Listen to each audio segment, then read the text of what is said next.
Welcome, thank you all for coming. It's a great crowd. I really appreciate you all coming tonight to the Food for Health Rhode Island Grove Forum. We have 6 candidates for governor here. We're very happy to have them all here. My name is David Kadakian. I'm the owner of Eat Drink Rhode Island, and this is Jessica Wood. She's the co-owner of Wildwood, and we'll be moderating this forum. Jessica, do you want to say something? Yeah. I would first like to welcome you all to sunny southern Rhode Island. Actually, the sun did come out, so that works. I would like to thank Sons of Liberty Whiskey Distillery, located right here in Kutztown Mill. I would also like to thank Eat Drink Rhode Island and the Small Business Journal for partnering on this event. I would also like to thank the candidates today for coming and being part of an ongoing discussion about local food and spirits and the positive impact that it will have here on our state of Rhode Island. I'm an optimist, but I don't think I'm the only one. We in this room are surrounded by small business owners. These business owners have chosen to follow their dreams. Their dreams are bettering the state of Rhode Island. We are turning lights back on these abandoned mills. As you can see, we're sitting in one right now. We're making products, and they're known as Rhode Island made, which hasn't happened in a long time. With the help of the next governor, we as small business owners can change the face of Main Street. We can keep turning the lights back on. And we can prove that local food and spirits will help Rhode Island grow. And at this point, we're going to turn it back over to Dave so we can explain. So let me just give you a few facts and figures about food here in Rhode Island. During the last 10 years, the industries involved in purchase meals and beverages grew from 1.6 billion to just under 1.8 billion. Jobs in the food services and drinking places grew by 10%. Jobs in food and food-related occupations grew by 9.3%. There's been a 72% increase in farms, less than 50 acres, between 2002 and 2012. And the overall profitability of the food sector in Rhode Island has increased, while other industries have suffered significant losses. These trends have been identified at the national level, and food and farming are referred to as anchor industries. Where growth is steady and sustainable, the returns are not as high as industries such as tech and medical due to higher overhead expenses. But past economic development investments in Rhode Island have almost exclusively gone to attract out-of-state businesses to come to Rhode Island, and typically they've focused on high-skilled, high-wage job creation. This has left the state with a significant gap in low to middle-income job opportunities. Our neighboring states are investing in growth of a strong regional food system where by the year 2060, 50% of all food consumed in New England will come from within the region. Each of these states, except Rhode Island, have made both financial and political investments in food and the food system, leveraging state resources with nonprofit partner resources. Turning to health, 64% of Rhode Island residents are either overweight or obese, and preventable diet-related chronic disease healthcare costs have created nearly $2 billion annual burden on the state's economy, with total healthcare spending nearly 20% of the state's annual GDP. And these costs have grown approximately 4% faster than inflation. So with those growth numbers and those problems in mind, let's start with our questions for the candidates. From left to right, we have Ken Block, Republican Ken Block, Republican Cranston Mayor Alan Fung, Democrat Todd Giroux, Democrat Clay Pell, Democrat State Treasurer Gino Raimondo, and Democrat Providence Mayor Angel Tavares. The rules are going to be pretty straightforward.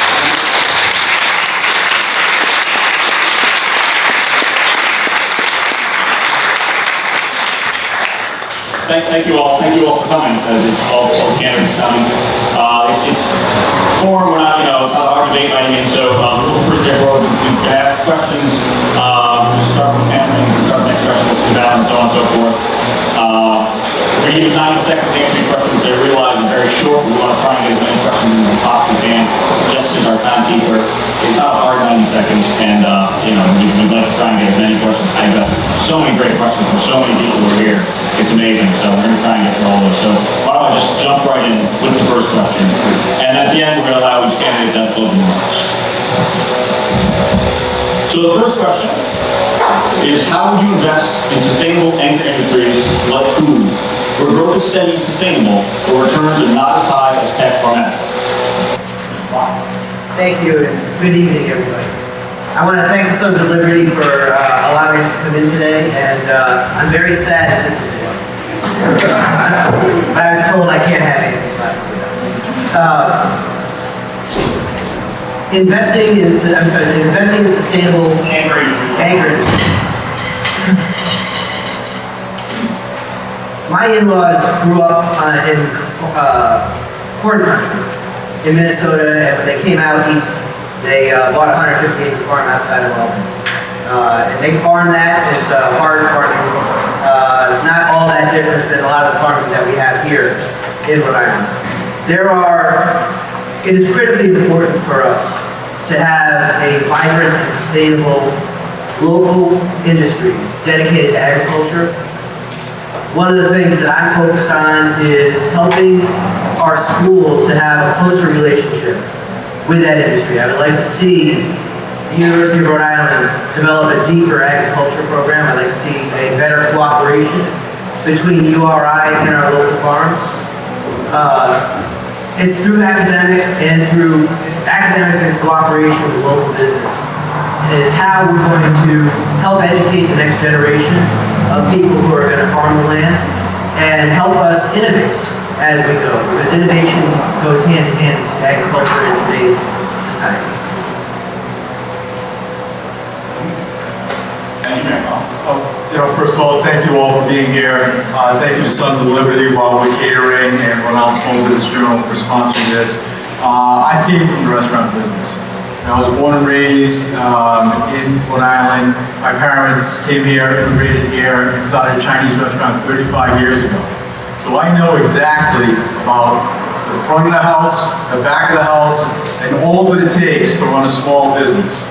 So what we need to do is create a better business environment within the state of Rhode Island that doesn't forget about those that are here. I keep hearing year after year about businesses and how we're going to attract new businesses and big businesses, which we have to take care of. But we cannot forget about the ones that are struggling still day in, day out, that have been dotting our communities for years and supporting our economy.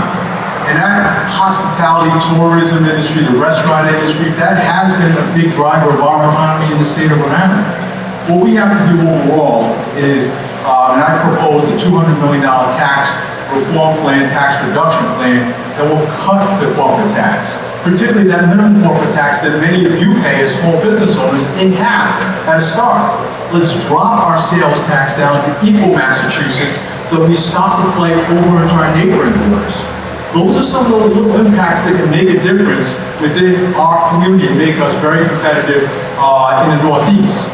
I've also proposed an entrepreneur venture seed fund for many of the students, just like those coming out of Johnson Mills with great ideas, wanting to start a business but needs the capital, and provide grants, straight grants to them to get the professional help necessary. This is how we're going to support and create a better, thriving environment for all of us to succeed as small business owners, particularly within our industry. I was one of the first candidates, thank you David and Jessica, Sons of Liberty, for this event and everyone here today. I was one of the first candidates in this race to talk about lowering the state sales tax to be regionally competitive. I want every Rhode Island business to say we are regionally competitive. I think the impact of that would be tremendous. Lowering the state corporate tax also. Equally concerning local farmers, agri industries is the Superfund sites. It's a hidden secret in Rhode Island that there's a lot of chemical dumping on the rural lands of Rhode Island in past years ago. Farmers they used to go around with trucks, cash, and they used to pay farmers to bury these chemicals on land. So I want to have an aggressive plan to go after continue to go after the Superfund sites in Rhode Island, especially in the rural communities. And that affects another topic that we talked about, pesticide in food. It was several years ago that friends of mine were starting organic farmers. They referred to themselves sometimes as guerrilla farmers in the city, taking over urban plots and getting permission to plant on land and things like that. So, but there's one thing that happens with local urban farming is the quality of resources. Some of the folks I know, they had local fertilizers, and occasionally they have types of grubs and things that eat away at the plant. So we have to encourage less pesticide, but also know that we're growing in quality soil with quality resources. So lowering the state sales tax is exactly how it will help every Rhode Island business stay regionally competitive. Well, first of all, I want to say thank you to all of you for being here. I am so happy to see such a big crowd. I think you are a testament not only to the incredible resources we have in this state, but to the energy and the potential in food and in the natural resource-based economy. The natural resource-based economy was actually one of the few sectors of the Rhode Island economy that grew during the recession. And I am committed to making sure it continues to grow. I'm proud of putting together an economic development strategy that includes the natural resource-based economy as a key sector of growth. And as to the question of how we're going to promote food and the natural resource-based economy, I think there are a lot of things that we're going to do when I'm done. Number one, we're going to use state purchasing to make sure that when we're purchasing for state facilities, that we are buying local food when we can. I'm going to promote our natural-based resources, whether it's aquaculture, agriculture, just general environmental and farm use of our land. This is something that we can market and promote as a state. We have unique assets and unique opportunities, and we need to do it. I'm going to work and bring together the Department of Commerce and Commerce RI with the Division of Agriculture so that we can really promote this in a comprehensive way. I'm going to expand SNAP to all of our farmers markets so that people really can get access to healthy food, even as more people rely on SNAP benefits at this difficult time. And I'm going to promote our businesses, from Hope in Maine to Decia, to Blue Marble Brands, to working with Johnson & Wales. We have incredible people, incredible resources, and they need a government who's going to promote them, not only internally, but around the country and around the world. I want to point out, too, that this extends far beyond any one narrow view of policy. This is also about how we look at the environment and making sure that we build an economy that is green. It's how we look at health policy and make sure that our people are getting healthy food and moving toward a preventive and populations-based approach to our healthcare delivery system. All of these things interconnect. And that is the ultimate power of the state of Rhode Island. That in our state, the smallest state in the country, the ocean state, we actually can bring all these resources together, all of you together, and make this happen. Thank you. It's terrific to be here. As we all drove down here from Providence, the sun came out right when we got into South County, so the sun's shining on South Kingstown tonight. Anyway, it's wonderful to be here. As some of you may know, before I became treasurer, I ran a business in Providence, and what I did was that I worked with small businesses, startup companies, provided them with capital, sat on their boards, helped them with their strategy. And the one thing, I spent a lot of time in so-called Silicon Valley, and I spent a lot of time in Cambridge. And you know, what you realize is you have to build on your strengths. So if they can have Silicon Valley in California, we can have Food Valley right here in Rhode Island. And the way we're going to turn this economy around in Rhode Island is building on our strengths. I mean, the story of Rhode Island is we used to be a global leader in jewelry manufacturing, right? That's gone. Now we're going to say, what can we be great at? And I think food-related industries is definitely an area of strength. And we have to build on that strength and develop an ecosystem around that of talent and startups and big companies to do that. We have Johnson & Wales, we have fantastic fisheries and farmland and URI. We have everything we need to build upon this area of excellence to create jobs. It's not one thing. We need to provide capital to small companies. We need to provide technical assistance. You know, most people I know in the food business, they like what they do. They like to cook, they like to grow. They might not be the best at business, so let's help them. Let's help them write that business plan. Let's help them get that capital. Let's help them to grow. And what you'll have in me, all of everything I've just talked about has to start at the top. And in me, you will have an advocate in the governor's office for food-based industries, which is everything from events in the steakhouse, serving local food, to making sure that state purchasing buys food, to create the demand while we're supporting small businesses to provide the supply. So thank you for what all of you do. Thank you. It's great to be here with all of you, and I'm glad to have this opportunity to talk with you a little bit about what we've done in the city of Providence, what I'd like to do at the state. I think the first thing we need to do is to realize that food is economic development.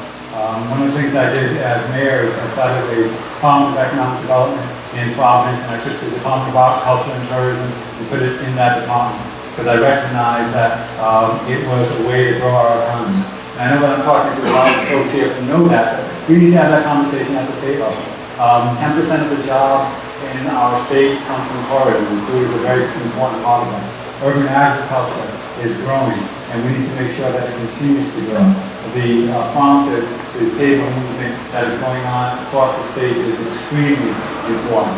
And in Providence, we've been recognized for being the #1 food city. We've got to pizza. We've got all sorts of things that are helping bring people into the city of Providence.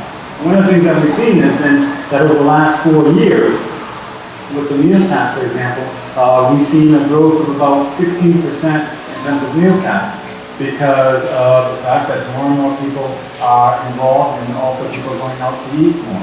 So we're very happy to see that. I think that the tourism is important.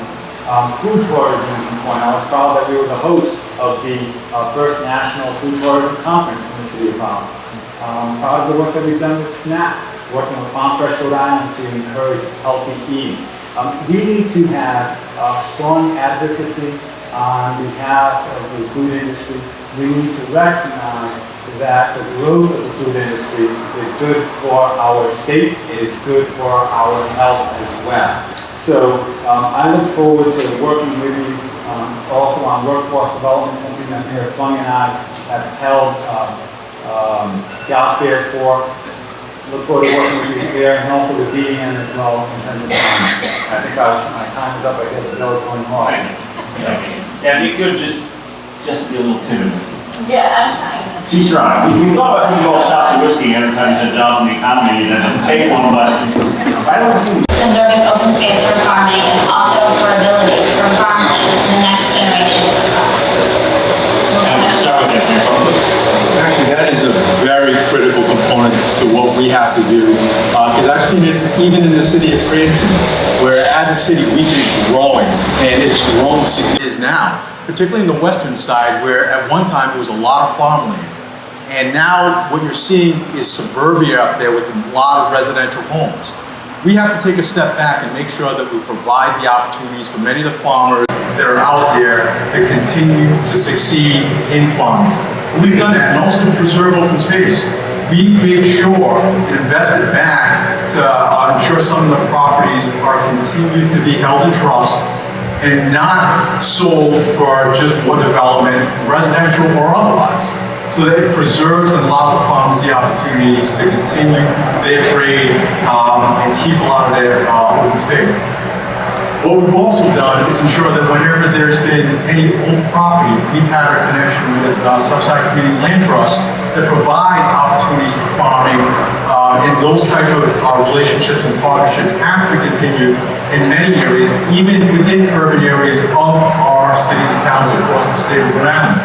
This will help ensure that there is that continued regeneration of our natural lands so that it's used to produce food for many of us locally. I was also one of the first candidates in this race to talk about a commerce fund for Rhode Island. I proposed an $800 million commerce fund for the small business and property owners in Rhode Island. Let me tell you how I'll do that. Remember the bank bailouts? We allocated the 2008 Emergency Economic Stabilization Act to distressed communities across the United States. So in that, there was, and Dodd-Frank reduced the $700 billion fund down to $350 million. But the banks and the auto industry, they paid us back more than we borrowed. So I want to be the guy that puts $1.2 billion back into the Rhode Island pension fund. I was going to start by saying that it's retirees that have their first career, they move on to start their second career, and it's often in food and food-related industries.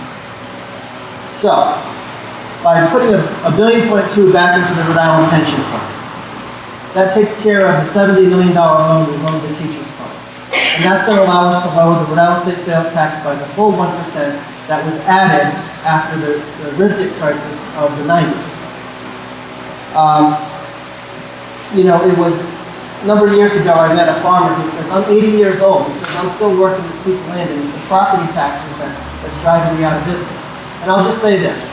When I talk about these billions of dollars of investment that's available through TARP that can help Rhode Island communities, it's all geared to take pressure off cities, towns, and the property taxpayers around. And that's how, to answer the question, is how we're going to be able to preserve land for the future. By really taking a serious look at how to bring in all the inputs we can and take pressure off the property taxpayers around. So the question is, how are we going to make sure we preserve and promote our agricultural use of our land? Number one, that gets to the cost structure. And as Todd said, property taxes are a real problem in this state.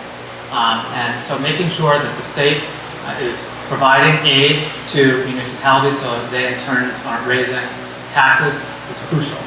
Recognizing that there has been some progress that the state has made in making plant agriculture a permitted land use, in making sure that farmland or land being used as farmland is taxed for its agricultural value and not for other value. These are important steps, but we need to do more with the property tax specifically. Secondly, we need to look at how we're designing our communities, designing healthy communities, communities that promote clustering, communities that use an asset and place-based model for smart growth. And that's the type of approach that I think we need to bring, not only in each city and town, but across the state. In short, what we need is a strategic approach to how we plan and develop. And that's what I want to bring to this government. I served as President Obama's Director for Strategic Planning on his national security team.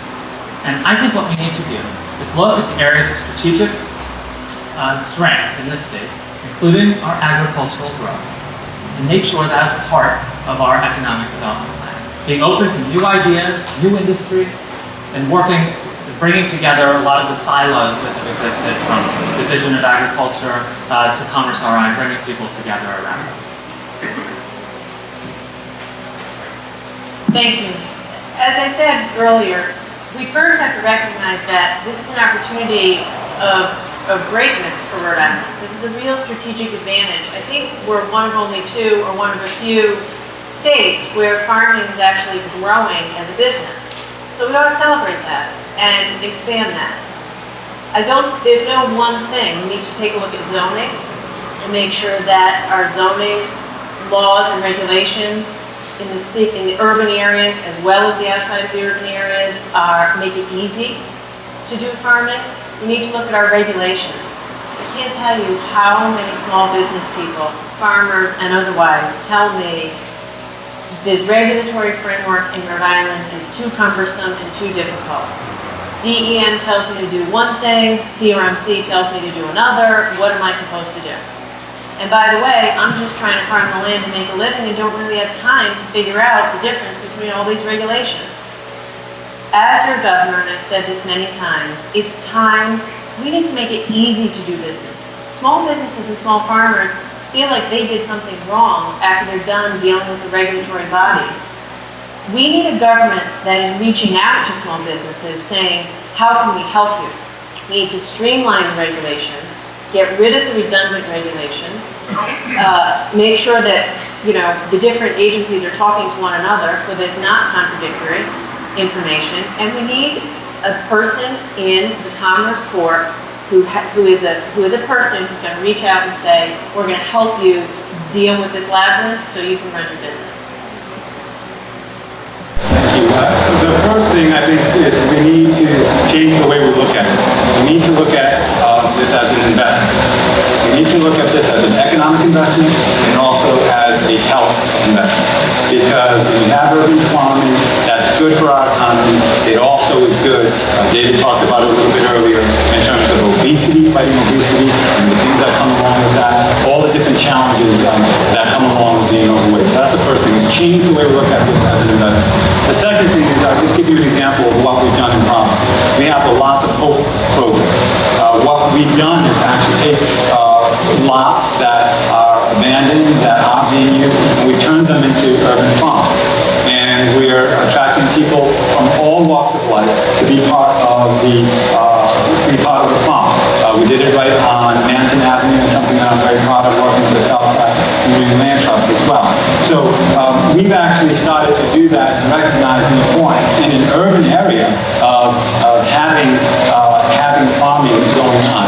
But part of that is because I recognize it's important for us to grow our economy, it's important for health. Quite frankly, the other thing I really enjoy about the urban farms in the city of Providence is the fact that the farmers are so diverse. They may not even be able to communicate in terms of language, but they can communicate through farming. So it's a real opportunity for us to come together. The last thing I would say is I want to work on the local agriculture and seafood act grant from DEM. If we do this right, we can grow our economy and get a lot more people. Our government's thirst for tax dollars creates a reverse incentive to keep agricultural land agricultural, to keep open space open. It's one of the biggest problems we have. We have a unique situation in our little state. We have tremendous redundancy in services at the local level. It's quite wasteful. And it drives things. It drives taxes like the property tax. It's why we have the hated car tax. And the money can't simply be shifted from a state taxpayer dollar to a local taxpayer dollar situation, because we have a coming $150 million anticipated budget deficit next year. There isn't the money to solve a local tax problem with state tax dollars. What we have to do is we have to get smarter. We have to make sure that the estate tax doesn't force the tax sale of either open space or agricultural land or any other, whether it's a small business owner or a medium business owner or a large business owner.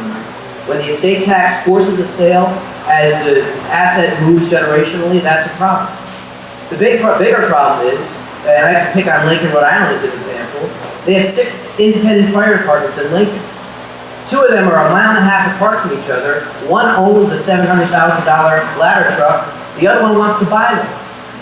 It's that kind of small thinking, that lack of coordination within a town, let alone within a state, that drives cost, and we have to address that. We have to come to terms with that, because it is killing us financially, and it's causing all kinds of problems, especially for business owners and landowners. Thank you very much. Jessica's also going to ask the next question. I kind of have my arm twisted to have this asked, but thank you. This question is near and dear to my heart, as it is to James. As you may know, James is working to open an e-drink around Central Market, similar to the Reading Market in Philadelphia or the Pikes Place in Seattle.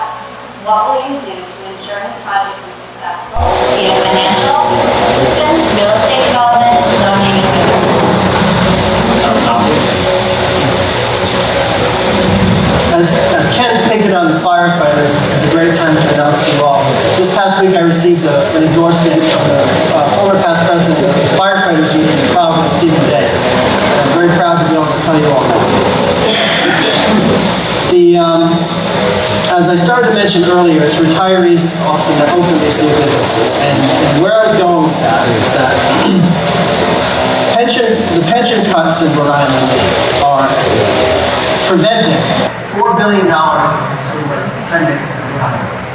That's what the pension cuts in Rhode Island do. And I'm talking about solutions bigger than the problems we have. The pension fund, with all due respect, the idea though is that we're preying on society's most vulnerable people. And again, I want to be the guy to put $1.2 billion back into the pension fund. And by bringing in these federal inputs, so I don't know, I love my nose on just say this. By creating a commerce fund for all these federal inputs, whether it's lead laws, national bank settlements, Google settlements, and now it's TARP. TARP was a 10-year plan, not a 2-year bailout plan for the banks. It's law until 2018, and that's why we need solutions bigger than the problems we have. And that's how we're going to be able to start a Rhode Island commerce. Again, small business loans, tens of thousands of local investments to small businesses and property owners. That's what's going to get this economy going. those financial tools. Thank you. So the question was how the governor is going to specifically help in this specific situation. I'm going to make sure that Commerce RI is focused on small businesses and focused on people who want to start a market or a creative enterprise, whatever it is in this state. I think that we've seen a tradition of focus at Commerce RI on much larger programs, for example, 38 studios. And what we needed is capital available for people who want to do something like what we're talking about. So that's the first thing that one can do. Secondly is making sure that Commerce RI is focused on areas of strategic growth, as we're talking about tonight. And that means having a partnership with the Division of Agriculture and other divisions within government so that we can actually promote and break down a lot of the burdens and the barriers that people tonight here have recognized. Now to do that, one of the things when I developed my economic plans that I heard most from entrepreneurs, from small businesses, from people who want to start enterprises was they needed not only capital, but an ecosystem of mentors, of people who could help when they needed somewhere to turn. And that is what we can actually begin to do. The other thing we can do is have a governor's office that's going to be open and accessible, and have a governor who's going to reach out in a proactive way and ask, how can I help? What can I do? What connections in terms of different parts of the state agencies and bureaucracies can we bring together to make this happen? Thank you. The first thing that I would do as governor is ask the question, what do you need? The job of the governor is to be a champion of businesses and to spend enough time in the business community to figure out what's needed. As treasurer, I spend a great deal of time reaching out to CEOs of large companies all the way down to, two-person startups. And I ask the same question, what's it going to take for you to create more jobs for Rhode Island? That's the question. The first thing they usually tell me is, I'm the first person from the state who called them and sat down with them. And that is what needs to change. We need a culture in Rhode Island where we are active and urgent and aggressive about creating jobs in areas of strength. And food is an industry where we have an area of strength. Small businesses, typically what they need are access to capital. And sometimes it's as little as $10,000, that micro loan that you can't get from the bank that makes the difference between having your business work and not. So we need a program in Commerce Corp dedicated to the food industry that does that. And then also what I call kind of technical assistance. Help to find talent, help to prepare business plans, help to work with banks. These are some of the basic building blocks of what small businesses need. And I know that because I lived that. For 10 years, I worked with small businesses, dozens of them, and together they created over 1,000 jobs. So this is something that I have a great deal of experience in, and would be excited to work with you on it. David, I think when you opened, you talked about something very important, and that is that we have been focused so long in Rhode Island in terms of attracting businesses from out of state, and sometimes we don't focus enough on what we have here.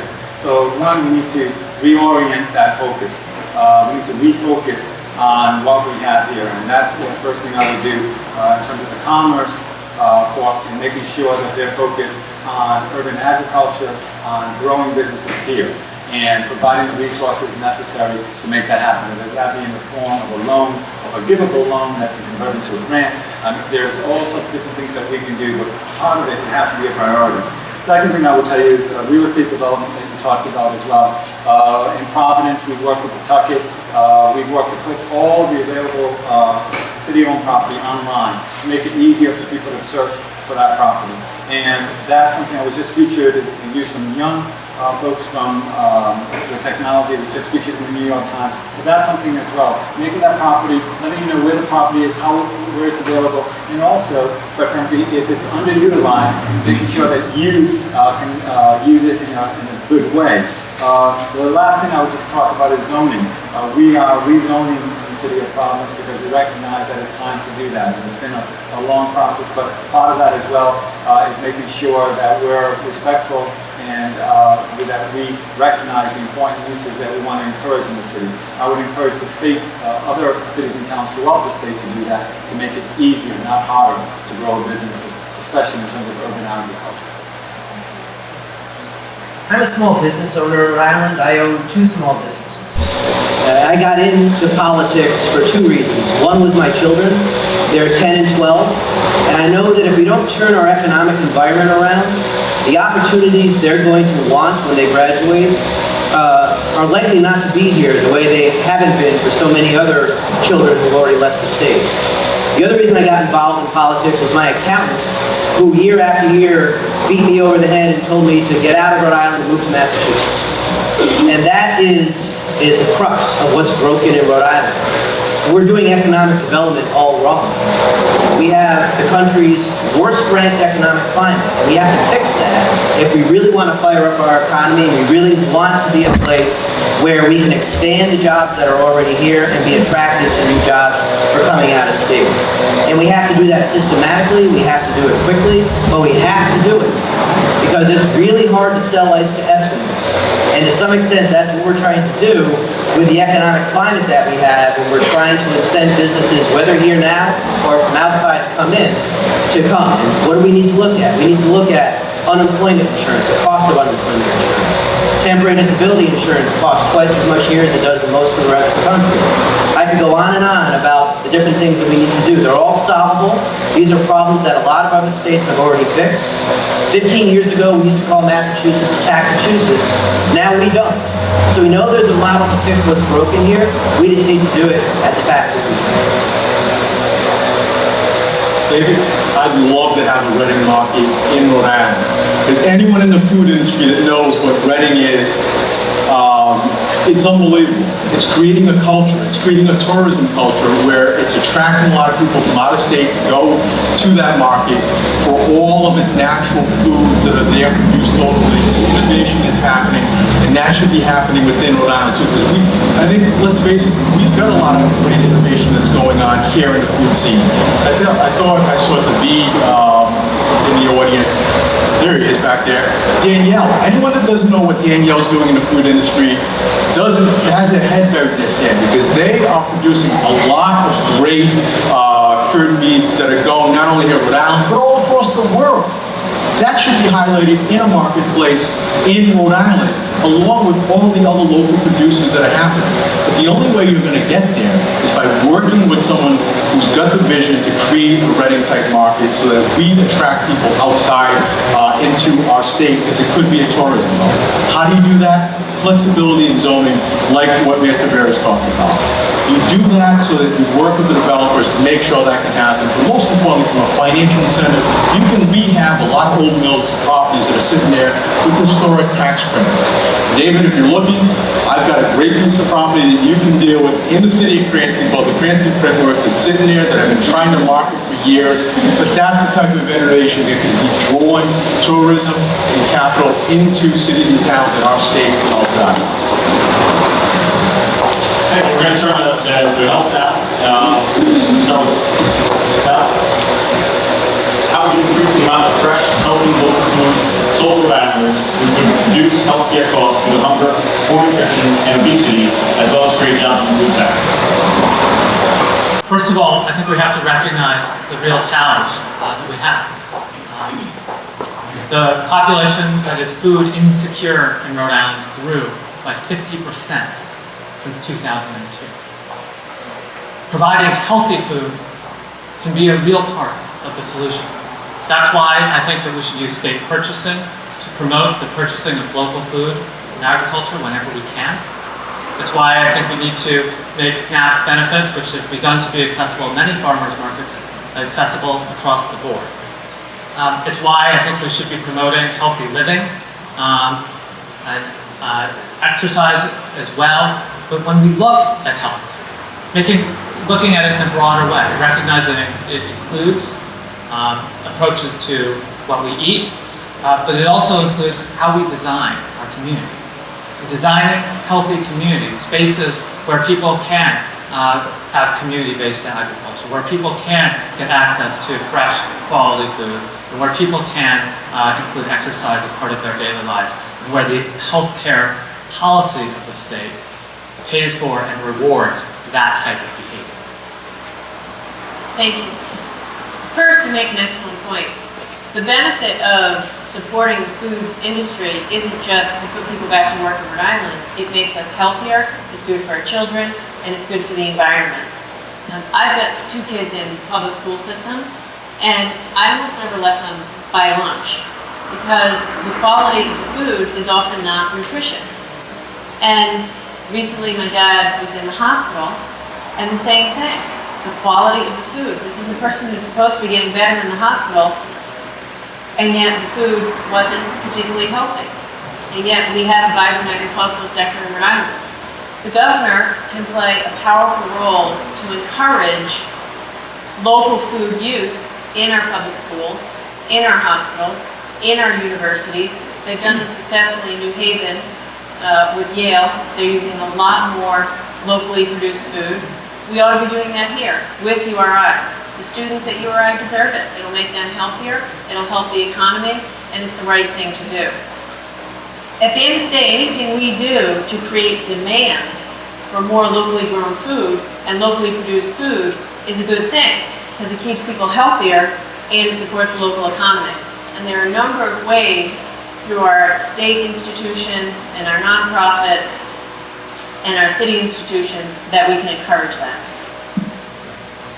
I want to let you know, and certainly let the treasurer know that we've been working on the issue in the schools. In fact, We started in Providence the first requirement of a specific percentage of local food in the school meals contract. We want food to come right from locally grown places right in Rhode Island. 15% that we're requiring. They spend over $6.4 million raise. That's what it does on that.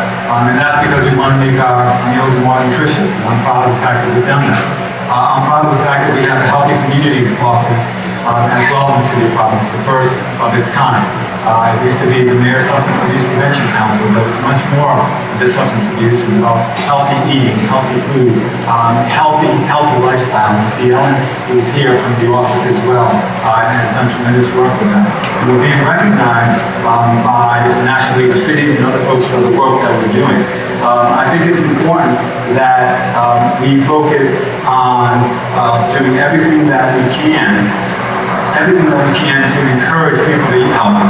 That's why we've worked with SNAP already to have incentives. You can actually get more for your SNAP dollar at a farmer's market. We do that right in the City of Providence, and I'm proud of the fact that we've advocated for that as well.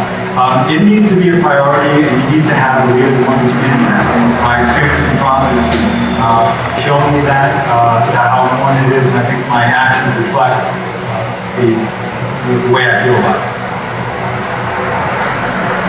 In my business, my software business, we deliver the food stamp benefits to the state of Texas through our software, as well as the government of Puerto Rico. I believe the number is about 6 million people receive benefits, and the dollar value is billions and billions on an annual basis. Outfitting every farmer's market with a wireless device is simple, trivial, and I think to a large extent it's already done in Rhode Island. If it's not in a few markets, that's a problem that's easy to fix. There's a really big difference between some of the ideas that just came to myself. I don't believe government should create the marketplace for our food. I think we need to make sure that we dictate that the meals be as healthy as possible, but I don't believe that the way for us to really stimulate our local agriculture is to be buying it all through government. I think that's a mistake, and I believe that the smart way for us to do this is to look at the marketplace, and where government can help is providing a budget for an awareness program or marketing program. I believe that's an effective way to do it. But I would shy away very much from spending programs specifically in government to make sure that we have a market for these goods. The goods will sell themselves. We just have to do the advertising and messaging necessary to make it happen. I think there's no doubt that as a society, we need to encourage ourselves to eat healthier and be a lot healthier through exercise and better eating. And that also has to generate a lot of interest from the next generation. Growing up, in Rhode Island, we've seen it. I've seen some of the school meals that we've had. We've got to encourage better eating at all levels. But as government officials, what we can do is encourage a movement. Not only within the private sector, because you are seeing a lot more in the private sector, the farm-to-table movement, because not only is it helping, the restaurants as well as the local economy, you're helping from there's a cost-benefit analysis with, you're saving on some of the shipping costs. So there are a lot of efficiencies that go within that whole cycle. But that also should be encouraged within the public sector with whatever foods that we are providing as well.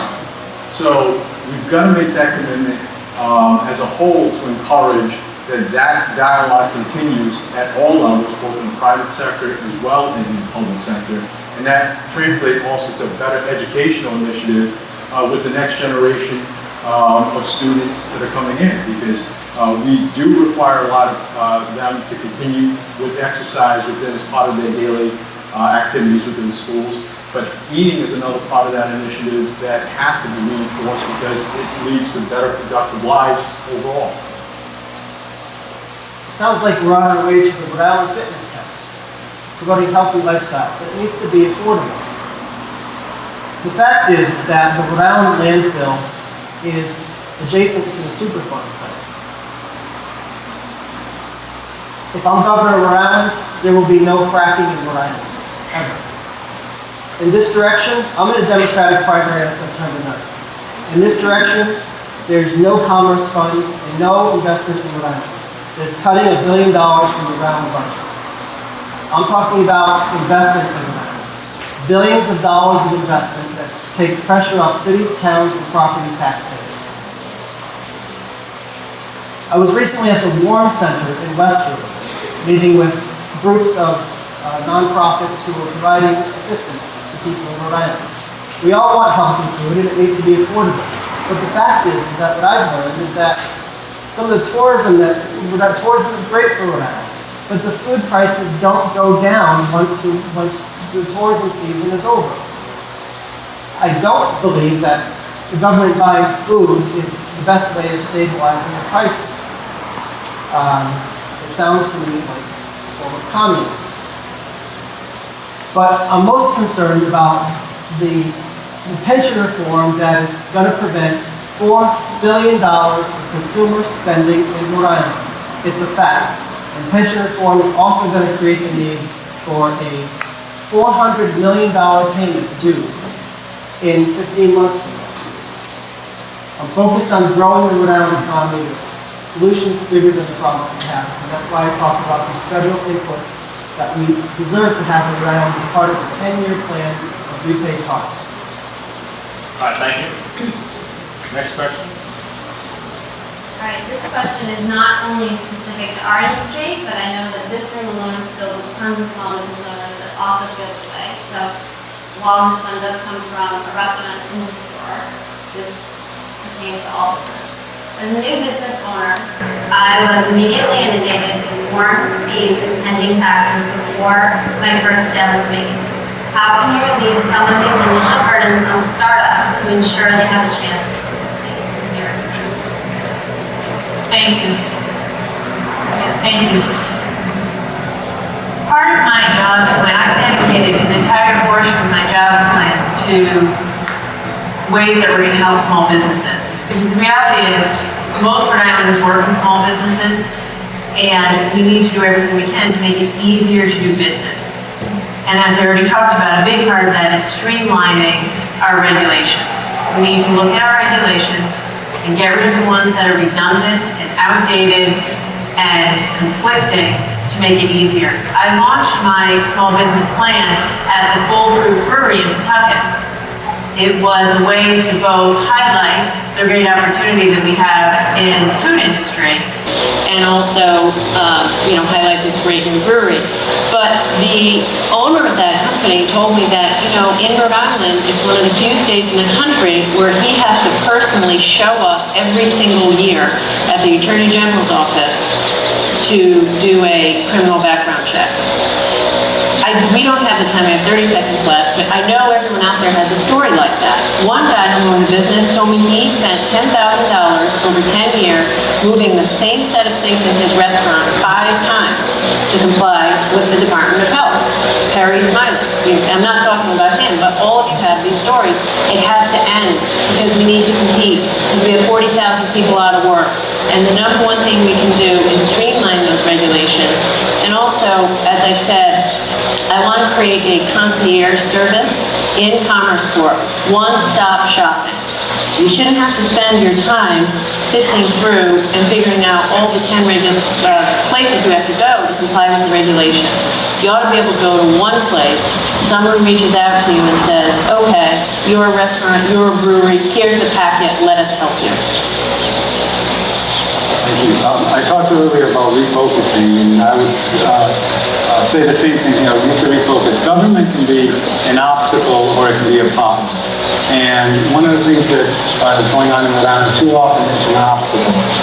Remember a business that was licensed in 29 other states, give or take a couple, and they were in the business of delivering prescription drugs to people who were too ill to receive them. They came into Rhode Island and they tried to get a license, and they got so frustrated that they left.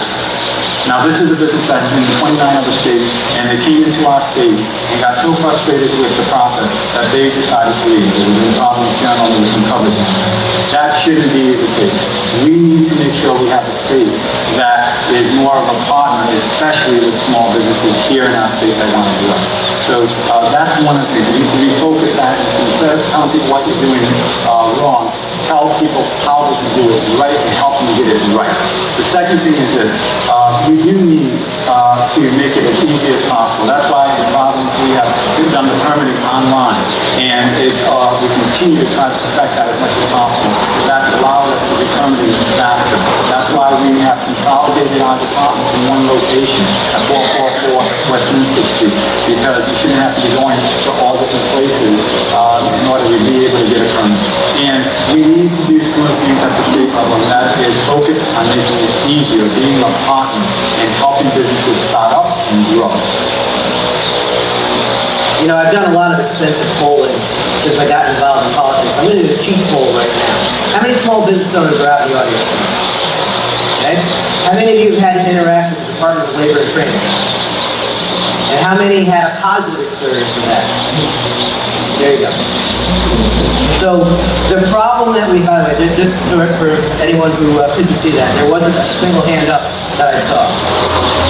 The problem with our government is twofold. First of all, too many of our state agencies have lost track of who their customers are. When business owners all have miserable experiences dealing with the Department of Labor and Training, there's something fundamentally broken and wrong. The other problem that we have is that a shocking number of our systems are ancient. Too much of our paper, large systems contracting, we can turn what's broken here around very easily. We try to get all this out in 90 seconds. First of all, I talked a little bit about that entrepreneur seed fund. That is going to help a lot of small business owners with grants that provides the dollars needed for many individuals that are looking for the professional help to put their business plan together to get the capital funding that they're going to need to open their doors. On top of that, once they get their doors open, anyone that goes through that process, let's waive that minimum corporate tax for the first 3 years, which are the make or break years for any small business owners. And if they can get employees, let's give them some tax credits on those employees. That's how you can help support many of the startups and promote innovation. But on top of that, yesterday, I announced what we need to do is modernize our regulatory environment. We're sick and tired of having to wait for an answer from many departments, whether it's at the local level or even at the state level. We've heard too much about we can't get an answer, yes, no, or modify your application.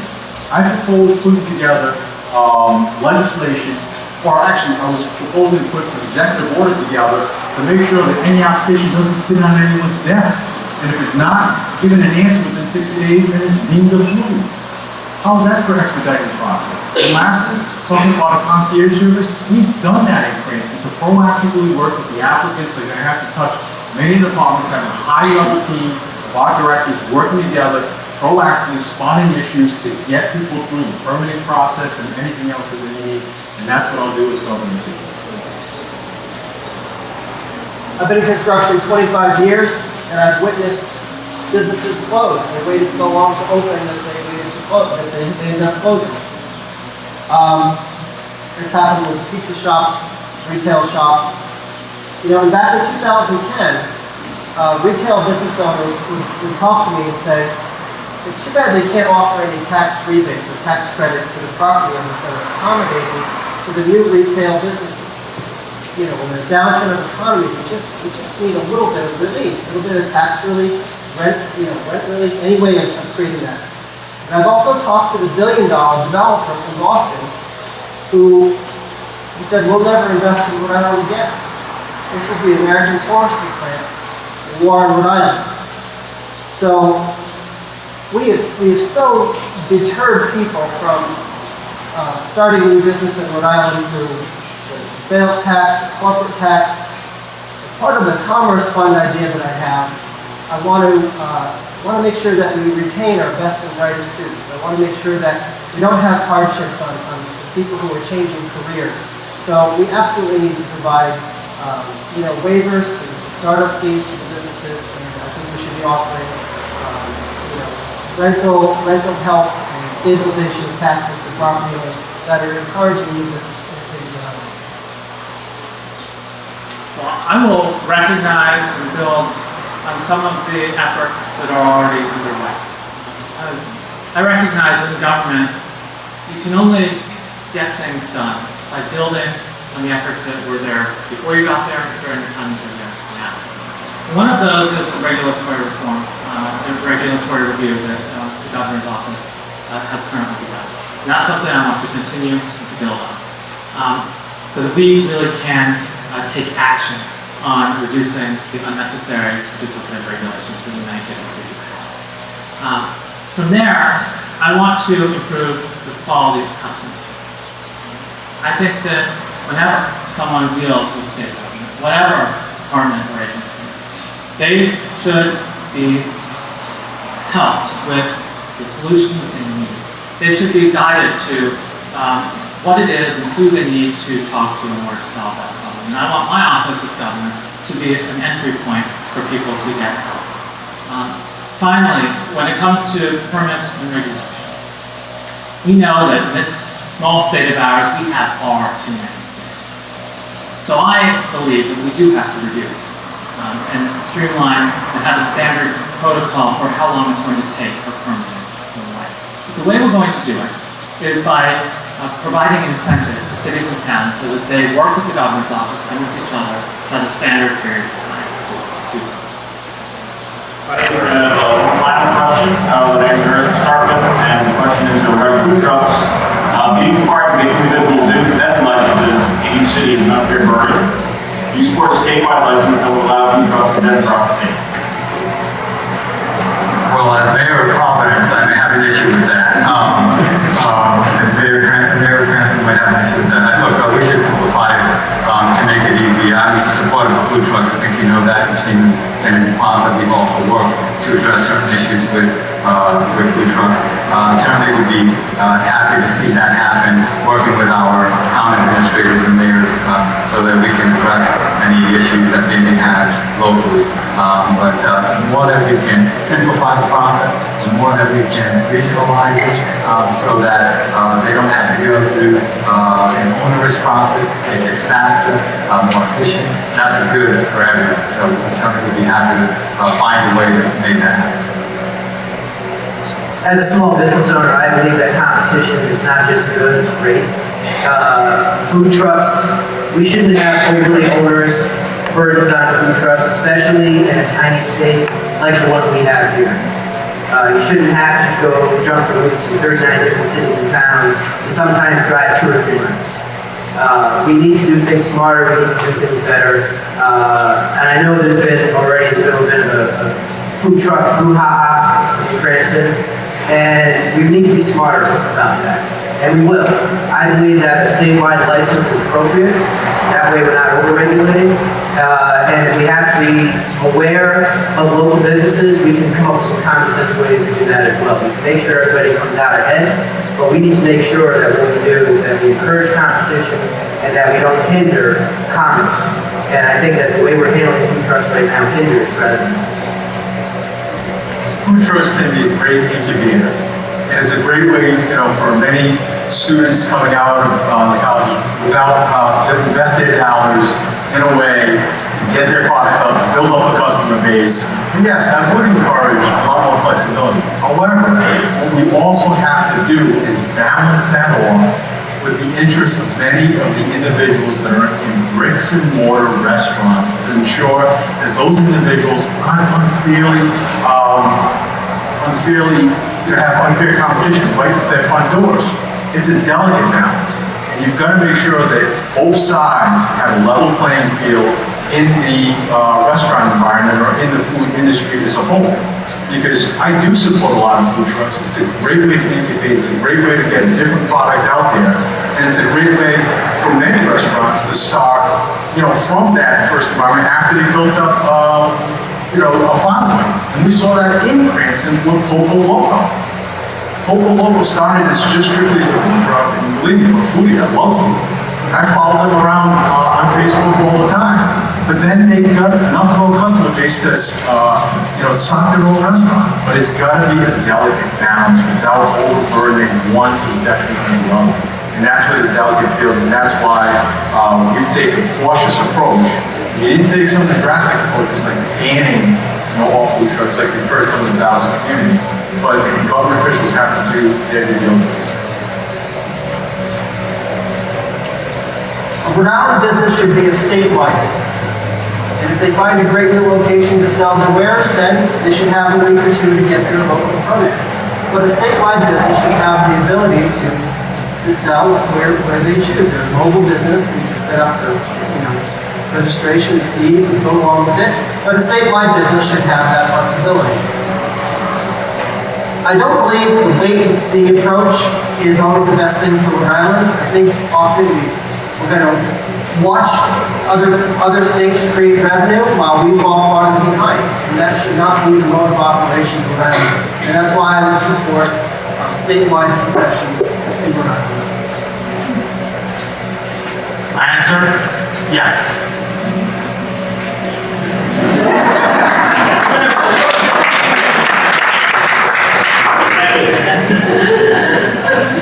I also answered yes. I think it's a great idea. I said earlier, I think we have the opportunity to be the food valley of America. So we're going to brand ourselves nationally, globally, as a premier food destination, then we have to have easier regulations and tax structure and apprenticeship programs and incubators that make all of that possible. And also, Rhode Island is small, right? We're the smallest state in the country. We ought to be the most regulatory streamlined state in the country. Let's use our size as a competitive advantage. And this is a perfect example where let's make it statewide. I think there are probably many other examples where we could have a statewide permit instead of dozens of local permits. And that's going to be one of the first things that I look at, because we've got to be smarter. Our people need to get to work. And right now, we have the highest unemployment rate in the country, and it's unacceptable. And if making things more streamlined and statewide helps us to get people to work, then that's what we need to do. Thank you. I wish I could ask all the questions. There's so many great questions. We're running over already. You did a random number order to pick closing remarks and make sure it's first. Well, first of all, thank you for the opportunity to come and talk to me. I think tonight you heard from all of the candidates. And I think one thing that I hope helps them get on is that I don't just talk to you about what I want to do, but what we have done and what we will do. If you look at what we've done in the city of Providence in terms of focusing on healthy eating, having a healthy communities office, having the first national food tourism conference in our city, being recognized as a culinary destination, by a national magazine. We're the #1 food city, having lots of hope programming, working on making sure to promote urban agriculture, working with farmers markets to staff. We work with high rises, senior high rises to bring fresh fruits and vegetables there. We have done a lot in the city around this issue, and we're seeing growth in terms of the restaurant industry, the food industry. And I recognize how important it is. And I think that helps distinguish me from some of my opponents here tonight. I really believe to have a diverse economy. I think we have to go from technology to tourism and everything in between. I think David got it right earlier when he said that for too long we've been focusing on bringing in someone from the outside who's going to save Rhode Island. We've tried that and we've seen the failures of that. We need to focus and reorient, we need to focus right here in our state. And tourism and food is an important component of that. So I look forward to working with you to grow our economy, to make sure that we train our workers, because we have jobs that are available now. We need to train our workers for those jobs, not just in the food industry, but across all industries. I want to make sure that we improve our infrastructure across our state. I know how important that is for all small businesses. I also know that it will put people back to work right away, and I have the money to do that. I want to promote tourism because it's not just the meals tax that we're talking about the hotel tax as well. We're talking about the rental tax, we're talking about the sales tax. The more people that come into Rhode Island, the better off we all are. And it will help create jobs, and I have a plan to discover Rhode Island to do that. I want to be your governor because I know we can have a better state. And I hope that you support on September 9th and November 4th so we can move our state forward. Thank you. Once in a generation is a working class native in a working class state. You've heard me tonight talk about the landfill, as if there's a Superfund site at the landfill. And I say that because it's within a quarter-mile of our fresh water source here in Rhode Island. You've heard me talk about aggressively going after the Superfund sites throughout the rural areas around so that we can develop farmland. I talked about the Warm Center in Westerly because these service agencies are saying it's not getting better. And their client base is expanding to generations that they didn't see before. It's the seniors, it's the youth, it's the people in the middle ages of their life. And that's why I'm so focused on ending pension reform in Rhode Island. We're going to prevent $400 million of consumer spending. How can TARP be that word that we look away? TARP is real. We did bail out the banks.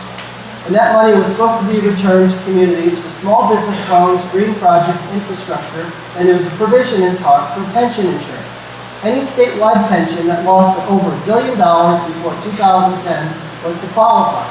And again, I want to be that guy to put $1.2 billion back into the pension fund. It's going to take burdens off our most vulnerable seniors and the people of our state, the retirees.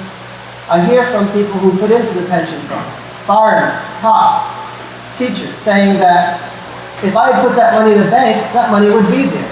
That could be my car. That could be my rental property. But more importantly, it would have protections from the SEC about, and it's also another sort of dirty secret in Rhode Island. The Narragansett Bay Commission has offered to buy the Providence Water Supply Board. And they haven't done it. They won't do it until the concessions are made against the pensioners. Those are the facts of what's happening in Rhode Island. I'm that working class guy for this working class state. I understand the problems, and I'm trying to bring in all these federal inputs we need for these extraordinary problems in Rhode Island. I'm Todd Giroux. I'm in a Democratic primary. Thank you so much. Thank you, Mayor Fuller. Matt. Thank you, everyone. Thank you for Small Business Bureau, and everyone for being here, Sons of Liberty, while we're catering for sponsoring this very important year. I'm very excited for this race for governor. As I indicated, I came from the food industry, so I am very adeptly aware of what's going on within the hospitality, tourism, and everything that you need to grow and continue to thrive in this down economy. The number one issue facing our state is this economy.